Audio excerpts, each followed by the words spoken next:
Hi, I'm Kerry Boyles, guest conductor of the Springfield Symphony Orchestra on its upcoming March program entitled Fantasias. This is a wonderful mix of newer works, older works, pieces you know, pieces you might not know, and of all styles of ensembles. I'm really looking forward to collaborating with the orchestra and choruses on this program. It opens with the beautiful setting of Greensleeves by Ralph Vaughan Williams. This was from his opera Sir John in Love, and is a testament to Vaughan Williams's work in ethnomusicology, seeking out and recording folk songs in the English countryside. This is followed by a wonderfully evocative tone poem entitled D'un matin du printemps by Lily Boulanger. Lily Boulanger was one of the most exciting composers of the early 20th century, and unfortunately her life was cut short at the age of 24 due to intestinal tuberculosis.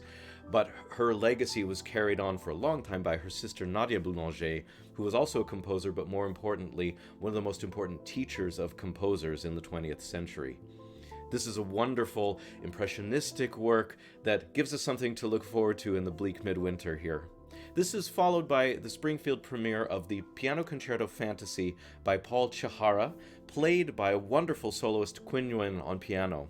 This is a work that tells a story of Paul Chihara's time in Vietnam and traces a sense of beauty and wonder of the nature of the country itself through its difficulties in the second half of the 20th century to a renewed sense of coming back to the land, of coming back to the dream that that country gives to its people. This is a work that's in one movement, a little atypical for the concerto that you might be used to, but it's wonderfully exciting, and it has all sorts of different idioms in it, from neo-romanticism to jazz to something that's borderlines on serialism at one time. All of these are incorporated into a whole narrative that really works and is very moving at the end of it, and I think you'll like it very much. The second act, we collaborate with our friends from the Springfield Symphony Chorus and UMass Amherst Chorale, and looking forward to collaborating with my vocal colleagues there on the Cantique de Jean Racine of Gabriel Fauré, which is a wonderful gem of a little work that helped Fauré to get a little more recognition earlier on in his career. The setting is an arrangement by John Rutter, which uses the forces that approximate Fauré's setting in his own Requiem. So for those of you that know and love the Requiem, you're going to be in very safe terrain here. It's a beautiful little work.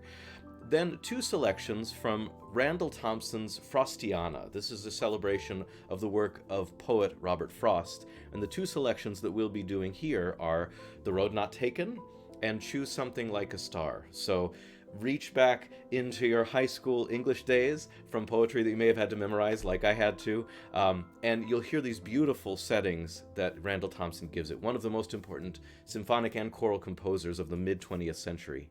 And it ends with the concert ends with the choral fantasy of Ludwig van Beethoven. This ended the concert in which the 5th, 6th, and 4th piano concerti were premiered, among other things, and Beethoven wrote it in haste and inspiration at the last moment, and it didn't go so well in its premiere performance. It's a wildly audacious piece for piano soloist, orchestra, chorus, and soloists, and when you have those forces together, as we do in our concert, I can't think of a better way than to perform this piece, which is in many ways the warm-up for his Ninth Symphony, but is a wonderful gem all on its own. I'm looking forward to seeing you on Saturday, March 9th for this wonderful concert of the Springfield Symphony Orchestra, and thank you so much for your support.